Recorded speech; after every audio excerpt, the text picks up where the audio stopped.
Welcome everyone to this week's episode of Unrooted Men's Basketball Edition, and my guest for this week's show was none other than senior guard on the men's basketball team, Kalan Camero. Kalan, thanks so much for joining me on the show. Thank you for having me, Brian. I appreciate it. You're very welcome. Let's start by getting to know you a little bit better. You call Kamawela, Hawaii your home, and so I'm sure it was very special for you last year going back to the Big Island and playing in the Big Island Classic in front of friends and family. Am I right? That was an extremely special experience. Like you said, going back home, I never thought I'd be able to play competitively back home in front of friends and family like that. So that was a very cool experience, and also sharing that with my teammates from last year, the coaches. That's definitely an experience that I'll have for the rest of my life.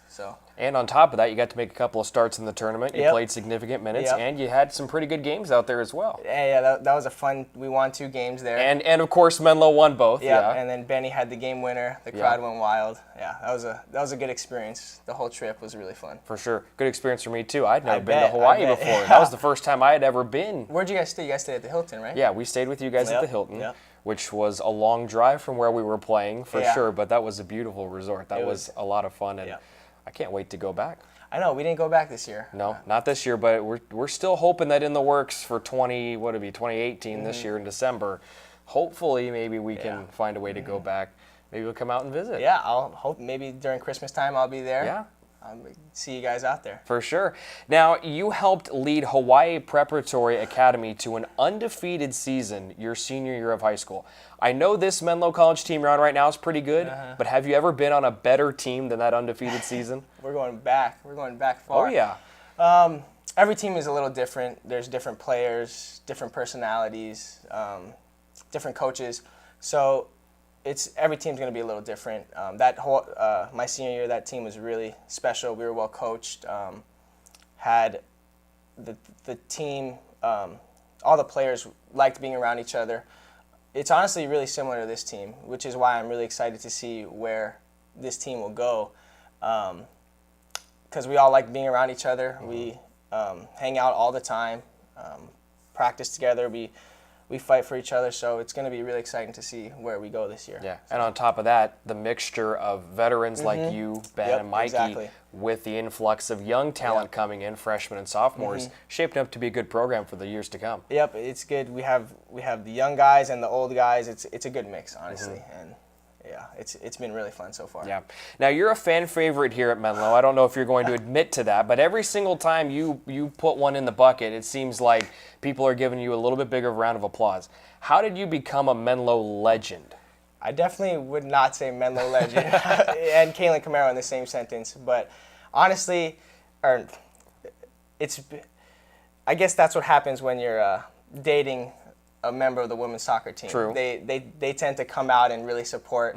But honestly, like in all seriousness, the crowd and the fan base here at Menlo is amazing. The 4 years since I've been here, it's been really good. It's not just basketball; it's all the sports. It's a small community, and everyone likes to come out and support. And I think we all get a kick out of teams being good, and to see like our friends and people that we see every day succeed. So the 4 years, the crowd and the fan base, it's been awesome. It's been really cool. And being a 4-year Oak as well certainly helps. They know you, and having been a starter now here for the better part of the last 2+ seasons, they know you quite well by now. Now, let's talk a little bit about the team. For the first time since 2002, the Oaks have gotten some national recognition in the NAIA Coaches Poll. You're receiving votes. It's a pretty good way to start out 2018. How did you guys react to hearing the news? Honestly, I remember being in the locker room, and someone was on their Instagram, and it was on the Instagram page, and we got pretty excited. It is pretty cool since you said 2002. Yeah. That's quite a long time, and it feels good to be part of history.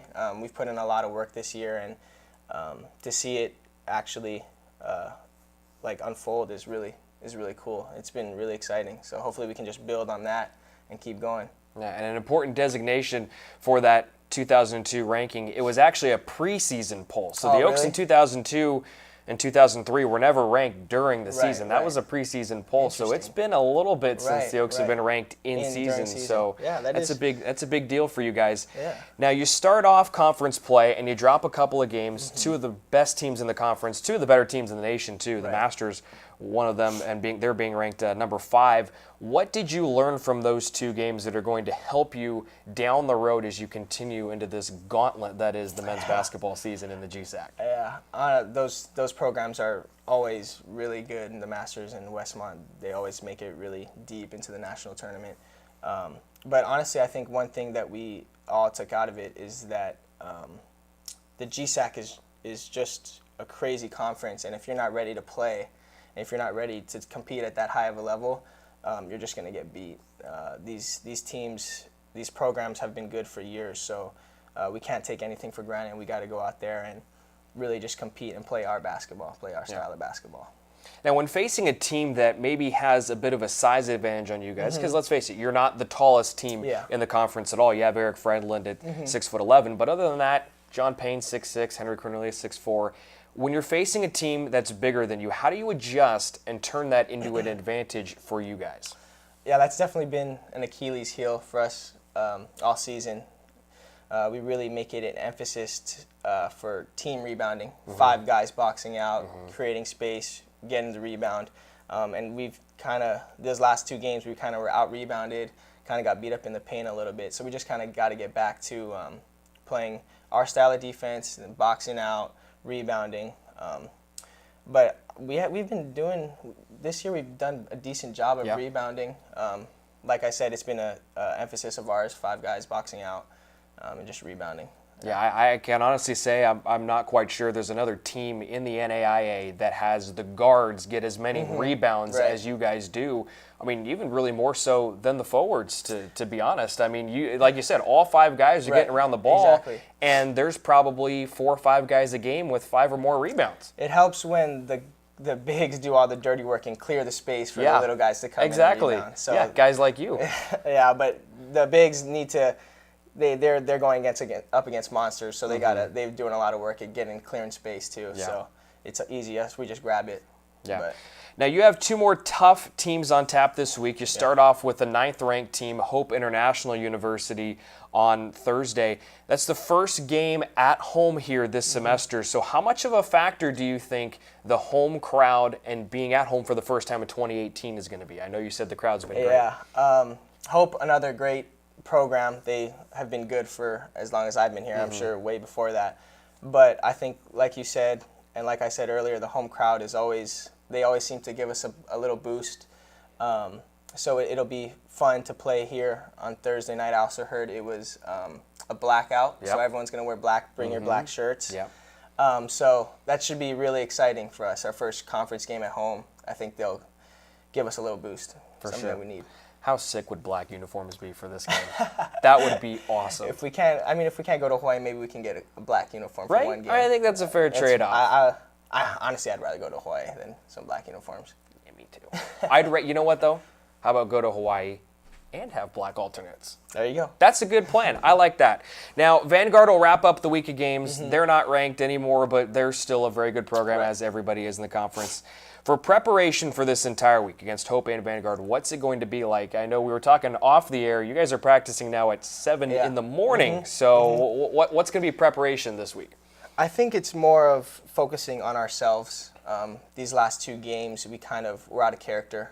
So I think just getting back to the way that we were playing when we were successful. That's rebounding, defending, taking charges, getting on the floor, and just playing for each other. Honestly, I think this week will be good for us. We're just gonna focus on us, try to get back to the way we want to play basketball. For sure. All right, Kalan, let's get into the final segment of the show. It's called Brownie Bites. I'm going to ask you 3 random off-the-wall questions. You give me your best answer. Okay. Question number 1. Which teammate is most likely to already be looking ahead to 2019 because he failed to keep his 2018 New Year's resolution? I'm probably going to go with JT, Jeremiah Testa. Not because maybe he failed, but he likes to look at life as a chess game. I think he's always trying to be a couple steps ahead. So I wouldn't be surprised if he's already looking at 2019. Sounds like a mature thing to do for a sophomore. Some would say maybe he should focus on the present a little more, but he's definitely trying to figure out everything, trying to look ahead. Yeah. Yeah. Well, whatever he does, it works for his game, Yep, so I'm not going to tell him to change anything. Question number 2. Last night was the national championship for college football. Amazing game. Bama defeating Georgia in overtime. The quarterback was from Hawaii, the backup. He was, yes. Same high school, St. Francis, as Marcus Mariota. Yep. That's right. So, being last night, probably a couple of national championship parties, which teammate would have been most likely to eat the most pizza during a natty championship party?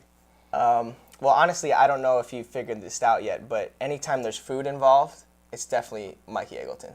True, that's right. Definitely Mikey Eggleton. If there's food involved, it's going to be him. He's a monster when it comes to food. It's actually kind of amazing how he puts food away. For someone who's 5'11" and about 175, I'll say. Yeah. Yeah, I agree with you. I don't know how he can. It's amazing how he can do that. So it's definitely Mike. He's eating all the pizza. Okay, so he probably downed a large last night, right? Yeah. All right, question number 3. Which teammate would be the best drifter? Drifter. While driving a car, like Need for Speed, right. GTA. Who's gonna slide that corner? I'm gonna go with Tyler Evans. He's from Arnold. He kind of does a lot of the dirt bike, the sand dunes, driving. So I think he has a little bit of experience in that. And also, have you ever seen his car before? I haven't. It's this old, we call it Jimmy because it says Jimmy on the back. It's this old, it's a GMC, right? Honestly, Jimmys are GMCs, I think.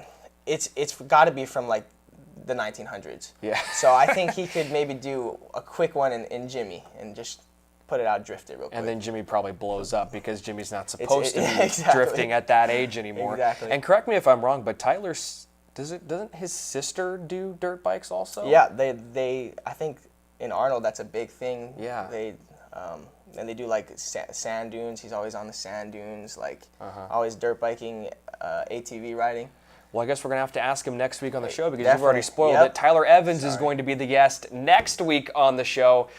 Kalan, that wraps up the interview. Thank you so much for joining me. Thank you again for having me. This was fun. You're welcome. Glad you enjoyed it. And folks, men's basketball is at home this week. They're kicking off a 3-game homestand. It will begin Thursday and Saturday of this week. They begin against Hope International Thursday night at 7:30 p.m. That's the final game of 3 inside Haynes Prim Pavilion. Men's volleyball first, women's basketball, men's basketball, and then Saturday against Vanguard University at 4 o'clock, also inside Haynes Prim. If you can't make it out, all games will be streamed live like they are all season long on the Menlo College Sports Network. We invite you to tune in to next week's show. Tyler Evans, you're up next, bud. You're the last senior on the team, and you will be interviewed by me, Brian Brownfield, right here on Unrooted Men's Basketball Edition. Until then, see you next week. Take care, everybody.